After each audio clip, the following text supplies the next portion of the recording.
Guys I am back. ಮೊದಲನೇದಾಗಿ ಎಲ್ಲರ ಹತ್ರ ಸಾರಿ ಕೇಳ್ತಾ ಇದ್ದೀನಿ, ಯಾಕಂದ್ರೆ ಲಾಸ್ಟ್ 3 to 4 days ಇಂದ ನಾನು ವಿಡಿಯೋಸ್ ಮಾಡೋಕ್ಕಾಗಲಿಲ್ಲ. ಯಾಕಂದ್ರೆ ನನ್ನ ಗಂಟ್ಲು ಯಾವ ರೇಂಜ್ ಇದಾಗಿತ್ತು ಅಂದ್ರೆ ಊಷ್ಟೆದೋಗಿತ್ತು. ಹೌದು, ಮಾತಾಡ್ಬೇಕಂದ್ರೂ ಮಾತಾಡಕ್ ಆಗ್ತಾ ಇದ್ದಿಲ್ಲ, ಆ ರೇಂಜ್ ಇದಾಗಿತ್ತು. ಅದಕ್ಕೆ ವಿಡಿಯೋಸ್ ಮಾಡೋಕ್ಕಾಗಲಿಲ್ಲ. ಅದರಿಂದ ನಾನು ಎಲ್ಲರ ಹತ್ರ ಸಾರಿ ಕೇಳ್ತಾ welcome back to Kiran insights. Direct ಆಗಿ ಇವತ್ತು ಮ್ಯಾಚ್ಗೆ ಹೋಗ್ಬಿಡೋಣ. 6ನೇ ಮ್ಯಾಚು ಕೋಲ್ಕತ್ತಾ ವರ್ಸಸ್ SRH ಇವತ್ತು ಆಡ್ತಾ ಇರೋದು, ಅದು ಈಡನ್ ಗಾರ್ಡನ್ಸ್ ಅಲ್ಲಿ.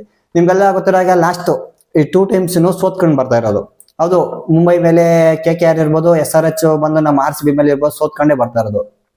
ಬಟ್ ಅಲ್ಲಿ KKR ಅಂತ ಬಂದಾಗ ಪರ್ಫಾರ್ಮೆನ್ಸ್ ಸಖತ್ತಾಗೇನೆ ಕೊಟ್ರು, ಬ್ಯಾಡ್ ಪರ್ಫಾರ್ಮೆನ್ಸ್ ಅನ್ನು ಕೊಟ್ಟಿಲ್ಲ. ಬ್ಯಾಟಿಂಗ್ ಇರ್ಬೋದು, ಬೌಲಿಂಗ್ ಇರ್ಬೋದು, ಸಖತ್ತಾಗೇನೆ ಪರ್ಫಾರ್ಮೆನ್ಸ್ ಕೊಟ್ರು. ಬಟ್ ಹೈದರಾಬಾದ್ ಅಂತ ಬಂದಾಗ ಬ್ಯಾಟಿಂಗ್ ಅಲ್ಲಿ ಪರ್ಫಾರ್ಮೆನ್ಸ್ ಸಖತ್ತಾಗಿ ಕೊಟ್ರು. ಬಟ್ ಬೌಲಿಂಗ್ ಅಂತ ಬಂದಾಗ ಸ್ವಲ್ಪ ವೀಕ್ ಅಲ್ಲಿ ಕಾಣ್ತಾ ಇತ್ತು. ಲಾಸ್ಟ್ ಮ್ಯಾಚ್ ಇವ್ರಿಗೆ ಗೊತ್ತಾಗಿರುತ್ತೆ ಬೌಲಿಂಗ್ ಅಲ್ಲಿ ಸ್ವಲ್ಪ ವೀಕ್ ಇದೆ ಅಂತ. ಹೌದು, ಇವತ್ತು ಈಡನ್ ಗಾರ್ಡನ್ಸ್ ಅಲ್ಲಿ ನಡೀತಾ ಇರೋದಲ್ವಾ. ಈಡನ್ ಗಾರ್ಡನ್ ಅಂತ ಬಂದಾಗ ಅದು ಬ್ಯಾಟಿಂಗ್ ಫ್ರೆಂಡ್ಲಿ ವಿಕೆಟು. ಇಲ್ಲಿ ಬ್ಯಾಟಿಂಗ್ ಆಡಕ್ಕೆ ಸಖತ್ ಇಷ್ಟಪಡ್ತಾರೆ, ಬೌಲಿಂಗ್ ಅಂತ ಬಂದಾಗ ಸಖತ್ ಕಷ್ಟ ಪಡ್ತಾರೆ ಬೌಲ್ ಮಾಡಕ್ಕೆ. ಹೌದು, ಯಾಕಂದ್ರೆ ಇದು ಬ್ಯಾಟಿಂಗ್ ಫ್ರೆಂಡ್ಲಿ ವಿಕೆಟು. ಮತ್ತೆ ಗ್ರೌಂಡ್ ಅಲ್ಲಿ ಅಷ್ಟೇ, ಬಾಲ್ ಏನಾದ್ರು ಗ್ರೌಂಡ್ ಅಲ್ಲಿ ಹೋದ್ರೆ ಸಖತ್ ಸ್ಪೀಡ್ ಆಗಿ ಟ್ರಾವೆಲ್ ಆಗುತ್ತೆ. ಮತ್ತೆ ಬೌಂಡ್ರೀಸ್ ಅಷ್ಟೇ ಸ್ವಲ್ಪ ಚಿಕ್ಕದು, ಆದ್ರಿಂದ ಬ್ಯಾಟಿಂಗ್ ಆಡಕ್ಕೆ ಸಖತ್ ಇಷ್ಟಪಡ್ತಾರೆ. ಮತ್ತೆ ಈ ಗ್ರೌಂಡ್ ಅಲ್ಲಿ ಇದುವರೆಗೂ ಆಡಿರೋದು IPL ಮ್ಯಾಚಸ್ ಬಂದು 87. ಅದರಲ್ಲಿ ಬ್ಯಾಟಿಂಗ್ ಫಸ್ಟ್ ಆಡಿರೋರು 35 ಮ್ಯಾಚಸ್ ವಿನ್ ಆದ್ರೆ, ಬ್ಯಾಟಿಂಗ್ ಸೆಕೆಂಡ್ ಆಡಿರೋರು 52 ಮ್ಯಾಚಸ್ ವಿನ್ ಆಗಿದ್ದಾರೆ. ಇಲ್ಲೇ ಗೊತ್ತಾಗುತ್ತೆ ಡಾಮಿನೇಷನ್ ಯಾರ್ದಿದೆ ಅಂದ್ರೆ, ಯಾವ ಟೀಮ್ ಚೇಸ್ ಮಾಡುತ್ತೋ ಅದ್ರದ್ದೇ ಡಾಮಿನೇಷನ್ ಇದೆ ಅಂತ. ಯಾವ್ದೇ ಟೀಮ್ ಟಾಸ್ ವಿನ್ ಆದ್ರೂ ಚೇಸ್ ಮಾಡಕ್ಕೆ ಇಷ್ಟಪಡ್ತಾರೆ. ನಿಮ್ಗೆಲ್ಲ ಗೊತ್ತಿರೋ ಹಾಗೆ ಡ್ಯೂ ಕೂಡ ಬರೋ ಚಾನ್ಸಸ್ ಇರುತ್ತೆ ಸೆಕೆಂಡ್ ಬ್ಯಾಟಿಂಗ್ ಆಡ್ಬೇಕಾದಾಗ.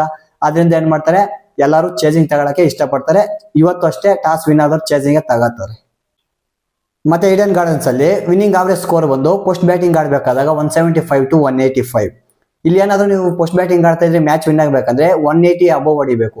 ಹೌದು, ಬಿಲೋ 180 ಎಲ್ಲ ಹೊಡೆದ್ರೆ ಕಷ್ಟ ಆಗುತ್ತೆ ಇದು ಡಿಫೆಂಡ್ ಮಾಡ್ಕೊಳಕ್ಕೆ. ಆದ್ರಿಂದ 180 ಅಬೋವ್ ಹೊಡಿಬೇಕು ಪೋಸ್ಟ್ ಬ್ಯಾಟಿಂಗ್ ಆಡ್ತಾ ಇದ್ರೆ. ಸೆಕೆಂಡ್ ಚೇಸಿಂಗ್ ಅಂತ ಬಂದಾಗ 165 to 175, ಬಿಲೋ 175 ಕಟ್ ಆಗ್ಬೇಕು. ನೀವೇನಾದ್ರೂ 180 ಆ ತರ ಕೊಟ್ರೆ ಇಲ್ಲಿ ಚೇಸ್ ಮಾಡಕ್ಕೂ ಕಷ್ಟ ಆಗುತ್ತೆ. ಆದ್ರಿಂದ ಚೇಸಿಂಗ್ ಟೀಮು ಏನ್ ಮಾಡುತ್ತಂದ್ರೆ 180 ಒಳಗಡೆ ಕಟ್ ಆಗಕ್ಕೆ ನೋಡ್ತಾ ಇರುತ್ತೆ. ಹಂಗೆ ಇವತ್ತಿನ ಮ್ಯಾಚ್ನ 2 ಟೀಮ್ಸ್ನ 11 ನೋಡೋಣ. ಮೊದಲನೇದಾಗಿ KKR ನೋಡೋಣ. ಓಪನಿಂಗ್ ಬಂದು ಪಿನ್ಯಾಲನ್ ಅಜಿಂಕ್ಯ ರಹಾನೆ. ಲಾಸ್ಟ್ ಮ್ಯಾಚ್ ಅಲ್ಲಿ ಯಾವ ತರ ಓಪನಿಂಗ್ ಮಾಡಿದ್ರು ಅದೇ ತರ. Cameron green.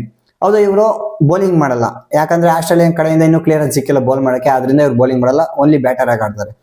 ಮತ್ತೆ ರಘುವಂಶಿ ವಿಕೆಟ್ ಕೀಪರ್, ರಿಂಕು ಸಿಂಗ್, ರಮಣ್ದೀಪ್ ಸಿಂಗ್, ಅಂಕುಲ್ ರಾಯ್. ಹೌದು, ಲಾಸ್ಟ್ ಮ್ಯಾಚ್ ಇವ್ರಿಗೆ ಅಷ್ಟೊಂದು ಪರ್ಫಾರ್ಮೆನ್ಸ್ ಆಗಿಲ್ಲ. ಬಟ್ ಒಂದೇ ಮ್ಯಾಚ್ ಇಂದ ನಾವು ಏನು ಇದು ಮಾಡಕ್ಕಾಗಲ್ಲ. ಆದ್ರಿಂದ ಇವ್ರಿಗೆ ಇನ್ನೂ ಒಂದು ಚಾನ್ಸ್ ಕೊಡ್ತಾ ಇದೀರಿ.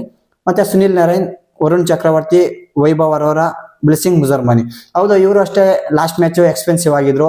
ಬಟ್ ಪೋಸ್ಟ್ ಮ್ಯಾಚ್ ಅಲ್ವಾ, 11 ಚೇಂಜ್ ಮಾಡಕ್ ಹೋಗಲ್ಲ. ಇನ್ನೂ 2 ಚಾನ್ಸ್ ಕೊಡ್ತಾರೆ. ಆಗ್ಲೂ ಬೆಟರ್ ಆಫ್ ಪರ್ಫಾರ್ಮೆನ್ಸ್ ಮಾಡಿರೋದ್ರಿಂದ ಇವ್ರ ಪ್ಲೇಸ್ಗೆ ಬೇರೆಯವ್ರನ್ನ ಆಡಿಸ್ತಾರೆ. ಬಟ್ ಈಗ ಈ ಮ್ಯಾಚ್ ಬ್ಲೆಸ್ಸಿಂಗ್ ಮುಜರ್ಮಾನಿನೇ ಆಡಿಸ್ತಾರೆ. ಇಂಪ್ಯಾಕ್ಟ್ ಪ್ಲೇಯರ್ ಆಗಿ ಕಾರ್ತಿಕ್ ತ್ಯಾಗಿ. ಹೌದು, ಲಾಸ್ಟ್ ಮ್ಯಾಚ್ ಅಷ್ಟೇ ಮುಂಬೈ ಮೇಲೂ ಅಷ್ಟೇ ಬ್ಯಾಟಿಂಗ್ ಅಲ್ಲೂ ಸಖತ್ತಾಗಿ ಆಡಿದ್ರು, ಬೌಲಿಂಗ್ ಅಲ್ಲೂ ಸಖತ್ತಾಗಿ ಮಾಡಿದ್ರು. ಟೀಮ್ ಪರ್ಫಾರ್ಮೆನ್ಸ್ ಸಖತ್ತಾಗಿತ್ತು ಮುಂಬೈ ಮೇಲೆ, ಆದ್ರೂ ಸೋತ್ರು. ಬಟ್ ಟೀಮ್ ಪರ್ಫಾರ್ಮೆನ್ಸ್ ಅಂತ ಬಂದಾಗ ಸಖತ್ತಾಗೇನೆ ಕೊಟ್ರು.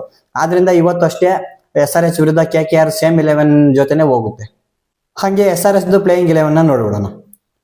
Abhishek Sharma, Travis Head opening. Ishan Kishan, Heinrich Klaasen, Aniket Varma, Nitish Reddy, Salil Arora, Harsh Dubey, Harshal Patel, Jaydev Unadkat, Eshan Malinga. ಇವರು ಲಾಸ್ಟ್ ಎಕ್ಸ್ಪೆನ್ಸಿವ್ ಆಗಿದ್ರು. ಬಟ್ ಈ ಮೊದಲನೇ ಮ್ಯಾಚ್ ಅಷ್ಟೇ ಅಲ್ವಾ, ಇದು 2ನೇ ಮ್ಯಾಚ್ ಅಲ್ವಾ. ಮತ್ತೆ ಇವತ್ತು ಚಾನ್ಸ್ ಕೊಡ್ತಾರೆ. ಈ ಮ್ಯಾಚ್ ಏನು ಬೆಟರ್ ಆಫ್ ಪರ್ಫಾರ್ಮೆನ್ಸ್ ಮಾಡಿರೋದ್ರೆ ಇವ್ರ ಪ್ಲೇಸ್ಗೆ ಬೇರೆಯವ್ರನ್ನ ಆಡ್ಸೋ ಚಾನ್ಸಸ್ ಇದೆ. ಮತ್ತೆ ಇಂಪ್ಯಾಕ್ಟ್ ಪ್ಲೇಯರ್ ಆಗಿ ಡೇವಿಡ್ ಫೈನ್. ಇವ್ರ ಟೀಮ್ ನೋಡಿ, ಈಗಲೂ ಅಷ್ಟೇ ಬ್ಯಾಟಿಂಗ್ ಅಂತ ಬಂದಾಗ ಸಾಕಷ್ಟು ಸ್ಟ್ರಾಂಗ್ ಆಗಿದೆ.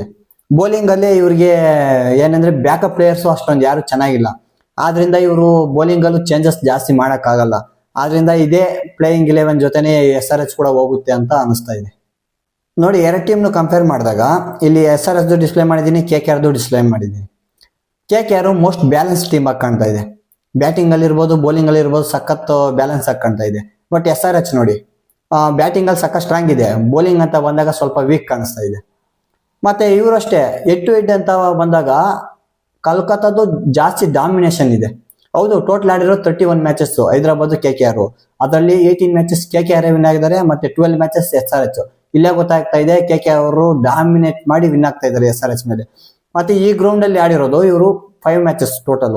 ಅದರಲ್ಲಿ KKR 4 ಮ್ಯಾಚಸ್ ವಿನ್ ಆಗಿದ್ದಾರೆ ಈಡನ್ ಗಾರ್ಡನ್ ಅಲ್ಲಿ, SRH ಒಂದೇ. ನನ್ಗನ್ಸ್ದಂಗೆ ಇವತ್ತು ಅಷ್ಟೇ ಇದೇ ಮುಂದುವರಿಯುತ್ತೆ.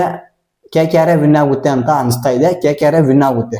ಇದು ಇವತ್ತಿನ ಮ್ಯಾಚಿನ ಪ್ರಿವ್ಯೂ ಆಗಿತ್ತು. ವಿಡಿಯೋ ಇಷ್ಟ ಆಗಿದೆ ಅನ್ಕೋತೀನಿ. ವಿಡಿಯೋ ಇಷ್ಟ ಆಗಿದ್ರೆ ಲೈಕ್ ಮಾಡಿ, ಶೇರ್ ಮಾಡಿ, ಮತ್ತೆ ಯಾರ್ಯಾರು ಸಬ್ಸ್ಕ್ರೈಬ್ ಮಾಡ್ಕೊಳ್ದೆ ವಿಡಿಯೋ ನೋಡ್ತಾ ಇದ್ರು ಪ್ಲೀಸ್ ಸಬ್ಸ್ಕ್ರೈಬ್ ಮಾಡ್ಕೊಳ್ಳಿ ಅಂತ ಹೇಳ್ತಾ ಮತ್ತೆ ಸಿಗೋಣ ಮುಂದಿನ ವಿಡಿಯೋದಲ್ಲಿ. ಅಲ್ಲಿ ತನಕ ಇವಾಗ ಟೇಕ್ ಕೇರ್, ಬಾಯ್.